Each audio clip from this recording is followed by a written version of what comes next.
प्राचीन काल की बात है। कैलाश पर्वत पर भगवान शिव और माता पार्वती विराजमान थे। उस दिन देवी पार्वती के मन में एक प्रश्न उठा।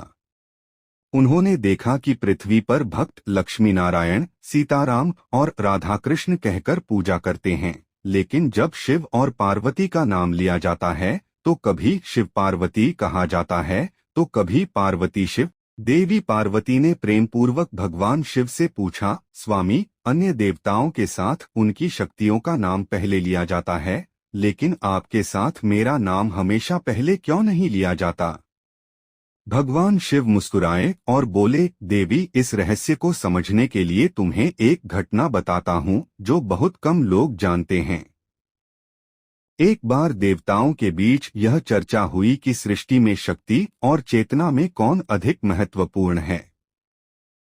कुछ देवताओं ने कहा कि शक्ति, देवी के बिना कोई कार्य संभव नहीं है, इसलिए शक्ति का नाम पहले आना चाहिए। वहीं कुछ देवताओं का मत था कि चेतना और अस्तित्व, शिव के बिना शक्ति भी अधूरी है।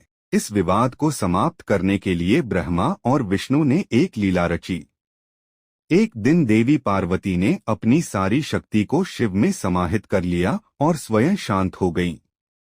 उस क्षण सृष्टि में हलचल मच गई। प्रकृति स्थिर हो गई, जीवन की गति धीमी पड़ गई और देवता चिंतित हो उठे। फिर भगवान शिव ने अपनी चेतना को पार्वती में समाहित कर दिया। तब शक्ति तो प्रकट हुई, लेकिन दिशा और संतुलन समाप्त हो गया।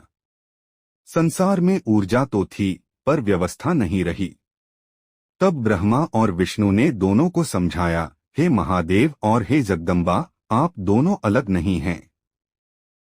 आप दोनों मिलकर ही पूर्णता का रूप हैं।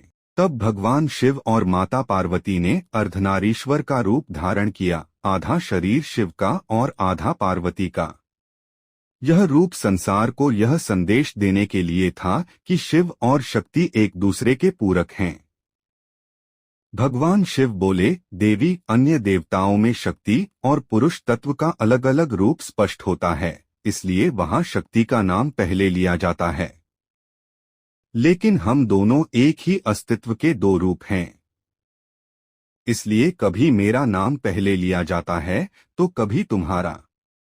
देवी पार्वती मुस्कुराईं और बोली, स्वामी, अब मैं समझ गई कि हमारा संबंध समानता और एकता का प्रतीक है।